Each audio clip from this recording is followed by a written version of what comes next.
As we approach January, the transfer window is heating up, and clubs are scrambling to fill their gaps in their team, secure depth, and take their squad to the next level. Here's a breakdown of potential signings for your Premier League club and why they make perfect sense. Let's go ahead, let's get into it. Of course, just like last time, I want to make sure that these are in random order. So starting off, the Red Devils, Manchester United, they need stability on the left flank.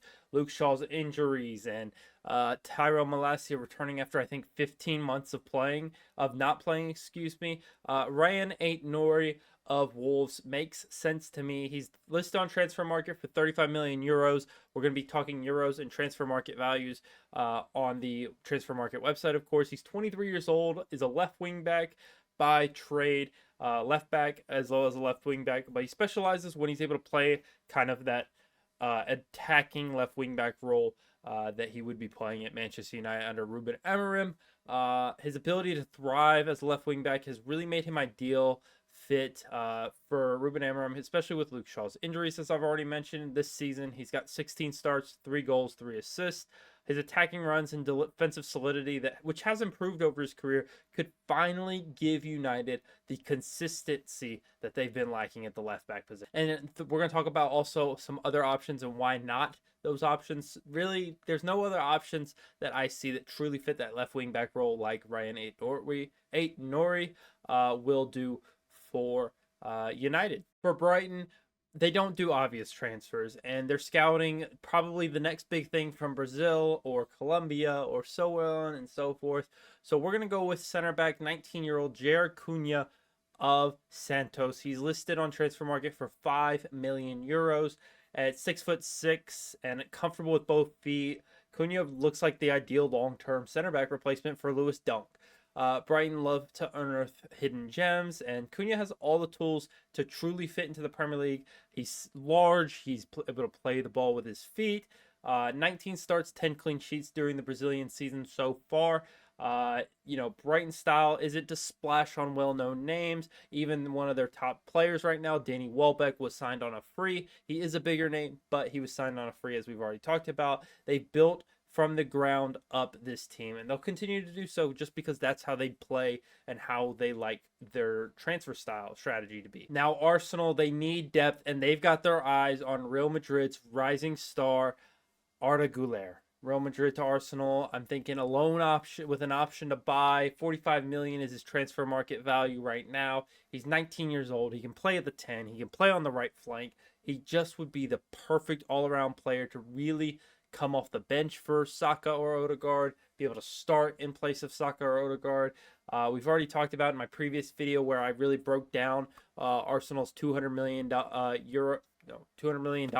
transfer strategy. Güler would be a versatile rotation piece, as I've already mentioned, giving Arsenal quality depth and attack without truly breaking the bank. A loan deal with an option to buy would be perfect for the Gunners.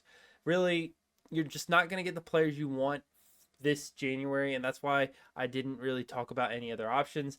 Splashing cash on players like Isak or star left winger isn't realistic right now. Aston Villa, they're looking better and better this season after a very long stretch of defeats, but I'm going to go with Barış Yilmaz from Galatasaray for about 21 million is what he's valued at currently on transfer market. 24 years old, as I've already said, striker, right winger. 12 starts, 6 goals and 1 assist in the Turkish Super League so far this season, and he could provide starting quality on the right wing or reliable cover for Leon Bailey, who I believe went out injured their last game or 2 games ago. His goal scoring record shows he's ready to step up into a bigger league and really take that leap in his career. Another option mentioned was Andreas Pereira of Fulham, but he's in demand across the league, and I just don't see that one happening. I think that Fulham will try to hold on to Andrea Pereira the best they can. Newcastle United now are still hunting for a top-tier center back, and Barcelona's Andrea Christensen could be the answer. He's 28 years old. He's a center back making just 1 substitute appearance this year. You're going to get him for a good fee because Barcelona need to make some sales in order to get players to fit, especially looking at their issue with Dani Olmo. Dani Olmo could be a free agent by the end of January, that is, if Barcelona do not figure out how to register him. With ball playing ability and the Premier League experience, Christensen would give Newcastle the quality they desired and what they missed out on when they failed to land Marguehi during the summer. He's hitting his peak years in 30 million. He's a smart move. I don't think you're going to pay 30 million. I think you're going to pay about 12 million for him, despite him being a quality player for Denmark. Now, Liverpool, it is it is way past time to let go of Andy Robertson, and you replace him with Anthony Robinson, believe it or not. Fulham to Liverpool, 25 million, 27 years old, left back, 16 starts, 6 assists. Robinson is the most game-ready replacement for Robertson on the market. His pace, his attacking ability, his defensive awareness has improved immensely these last few seasons. We've just seen him lock down Mo Salah for the most part. He fits Liverpool's style perfectly and what they expect from their fullbacks. Bournemouth's Milos Kerkez could have been an option, but he'll be harder to pry away, I believe.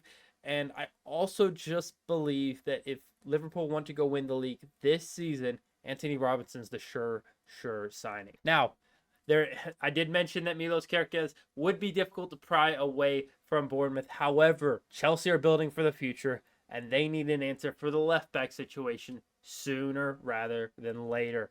21 years old, left back, 15 starts, 1 goal, 2 assists so far this season. He'd be the long-term solution at left back. Cucurella always walking a tightrope, it feels like, at Chelsea. He always, we saw it against Tottenham, 2 mistakes, scored a goal this past weekend. The signing is a no-brainer for Chelsea. They don't need to look for a starting striker just yet. I know that's an option. Jackson's earned time in that starting role, and I don't think they need to replace him yet. Crystal Palace fans won't be happy with me because I'm picking a player that is yet to make an appearance this season for their club. I'm going with Kieran Tierney, however, because Tyreek Mitchell needs competition on that left back role, and there's really no depth for him currently at all for Crystal Palace on the wing backs. Daniel Munoz, I believe it's Daniel. Munoz on the right wing back position, left wing back in Tyreek Mitchell. Really, they don't have much competition. Tierney brings experience in the Premier League, competition at the left back position. Mitchell stays the starter, but Tierney ensures that quality cover is what they have, and it's cost-effective solution for a clear area of need for Crystal Palace. I don't think you have to pay much. He's valued at just 10 million, and you probably get him for about 7 if you really go out there and offer that. Now, Wolves, a team that is struggling, a team now that doesn't have a manager, so it's very difficult to pick a player that they're going to go after this January, especially because you don't know what style they're going to play, what the players, the profile of players that they're going to need coming up is. So I went with kind of a safe little kind of toss in the dark. Ben Godfrey of Atalanta. He's listed at 10 million. You probably get him for about that value because Atalanta at least want to make back what they paid for him. They paid 9 million. His physicality and his experience in the Premier League just make him a natural fit. He'll slot right in alongside or even replace Craig Dawson in the lineup. Looking at the back line of Wolves, others don't have the experience that they need, especially in a relegation battle. Now, Brentford, there's a few options there that they could have went with. And really, I mean a few, because there's really not much there for Brentford to go after this January transfer window. They got the striker they need to replace Ivan Toney. They could look long-term at right wing to replace Brian Mbeumo, or even another striker if they decide to go with a 2-striker system in the future. Obviously, not sure what Thomas Frank will look at, but Joe Bellingham, Sunderland's main man right now. He's valued at 12 million. You're probably going to have to pay a premium for him, mostly because of the Bellingham name, as well as he is a very talented player. Brentford's midfield looks thin right now. They play midfield 3, of course, and Bellingham's blend of energy, creativity, it makes him the perfect fit for Thomas Frank's side. 3 goals, 3 assists so far this season in 18 starts. Joe represents real value that you get for him, and he's being linked, of course, with other clubs such as a team like Dortmund. Up next, we have to look at Tottenham. And could this teenage star from Bayern really be the future replacement for Son? I think so. Matthias Tell, Bayern Munich. He's valued on transfer market, again, just 5 million. I think Bayern paid like almost 40 for him. I think he's going to be a fantastic player. 6 appearances, 2 starts, plays on the left wing, plays at striker. His potential's off the charts. Unreal talent. He's already got the opportunity to make waves at Bayern Munich if he decides to stick around. It seems like he wants to go hunt a little bit more playing time, and he could develop into Spurs' next attacking star. I think this would be a no-brainer option for Spurs as they look to move on from Son, and then Solanke is already looking like a bad signing nonetheless, of course. And of course, Tell's ceiling is very, very high. So you can play him at striker if you need to. You can play him on the left wing. You can play him wherever you really need in that front three if you dare. But I would stick left wing and striker for him. And I think he's a fantastic option for the future. Him and Brendan Johnson on the wings is the future of Spurs attack if they do go make this signing. As we talked about in my Manchester City rebuild video, where we spend $150 million on rebuilding Manchester City and fixing their problems right now in this team, we went and looked at Nicolo Barella from Inter Milan to Manchester City. He's listed at 80 million euros right now, and he's 27 years old, center midfielder, 12 starts, 3 goals, 2 assists so far, so 5 goal contributions in 12. He's got energy, he's got passing range, he's just got a natural fit for this City system, especially with concerns around Kovacic and Matheus Nunes currently. I discussed this signing in detail in my Manchester City rebuild, so be sure to check that one out on my channel. It'll be in the description as well. Up next is Fulham, and we have to look at if Pereira leaves. If Pereira does leave, could this Chelsea youngster become Fulham's midfield maestro? And it's Carney Chukwuemeka from Chelsea. He's valued about 15 million euros. He's 21 years old, solid center midfielder. He's got just 1 start this season in the Conference League, though. He could slot into the midfield next to Lukic, adding a more defensive edge while offering long-term promise. Fulham aren't swimming in transfer leagues right now, and Chukwuemeka provides useful upside at a very, very reasonable price. As of course, again, Chelsea looks to offload players. Ipswich Town, I say you need to go make a replacement signing for Liam Delap while you have the Premier League option. I think that there's a 29-year-old currently sitting in the MLS to keep Ipswich's dream alive. 7.5 million euros is what his transfer market value is. He's got 21 starts this season, 10 goals, 2 assists in the MLS. It's Christian Arango of Real Salt Lake. He can be a backup for Delap for the rest of the season, offering goal-scoring consistency. He can even play a starting role for Real Salt Lake if necessary. Delap potentially leaving. Ipswich pull in January market is limited, and Arango is a realistic and proven choice in the MLS. A Senegalese talent with sky-high potential really could add to Forest depth this season. I'm going with Moussa Ndiaye. He's currently at Anderlecht. 3 million euros you pay for him. 22 years old. He's a left back. 14 starts this season for them. He scored in the Belgian Cup and assisted in the Europa League, I believe Anderlecht's playing in right now. He would add depth, as I mentioned, at that left back position. He's got fantastic dual winning abilities, and while he's not the most attacking option, he would be a fantastic player for Nottingham Forest to go sign. Come off the bench a little bit better defensively than what you have there currently. They don't need much with this transfer window, but depth for the future is the safest play here.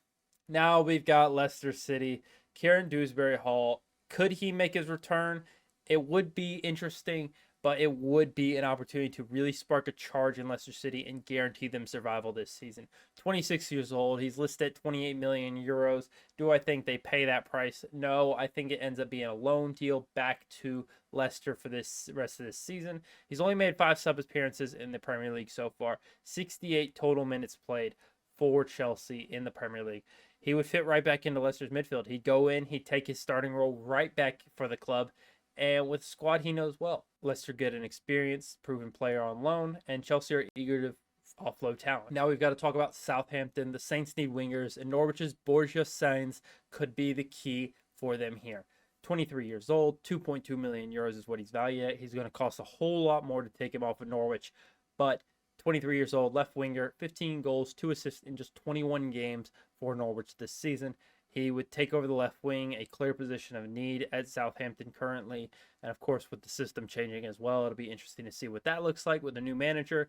But they have a limited budget currently. They look like they're going back down. And if they want to secure promotion again next season, they need him. Now for Bournemouth, I know there's you feel like you want to take the next step if you're Bournemouth, but go sign Antonio Raiola on an extension. Go give him a nice check. Go give him an extension and keep him at Bournemouth. You need to keep him if you really want to have success in the future. And he's currently got the team 7th in the table. He's got, the long terms of the goal long-term goals of the club will be centered around him. I think he's the manager to take them to the next level. And of course, we've got West Ham we got to talk about. He French center back, could pair up nicely with Todibo. I've gone with Alex Disasi, 35 million euros, 26 years old, hitting his peak years, just 2 starts, 3 appearances in the Premier League this season. He's physical, he's strong, he's big. Chelsea's looking again to offload players, so this just makes sense for a team that a player can stay in London. For West Ham, he partners with Todibo, and maybe both improve on what has been a very big struggle for them this season. Both players have had a very bad start to this season. And finally, we have Everton. I'm going to go with Ernest Nuamwa, from Lyon. 15 million is what his transfer value is. He's a 21-year-old right winger. They need creative spark. They need goals. And 4 starts, 10 appearances. Could be a solid option. He's relatively inexpensive. Really not lived it up at Lyon, certainly to the expectations of himself. Still a player with a lot of potential. Maybe not the flashiest signing, maybe not what you want if you're Everton, maybe not guaranteed results if you're Everton, but he is a player for the future and could be a very good option for you this season as you look to push on for survival. And that's my take on potential January transfers for every Premier League club. Who do you think makes the most sense? Who do you want at your club this January? Drop your opinions in the comments down below. Go check out some of my old videos on one of these sides, and there's a subscribe button as well. So be sure to click those, check it out, and I'll see you in the next one. Peace.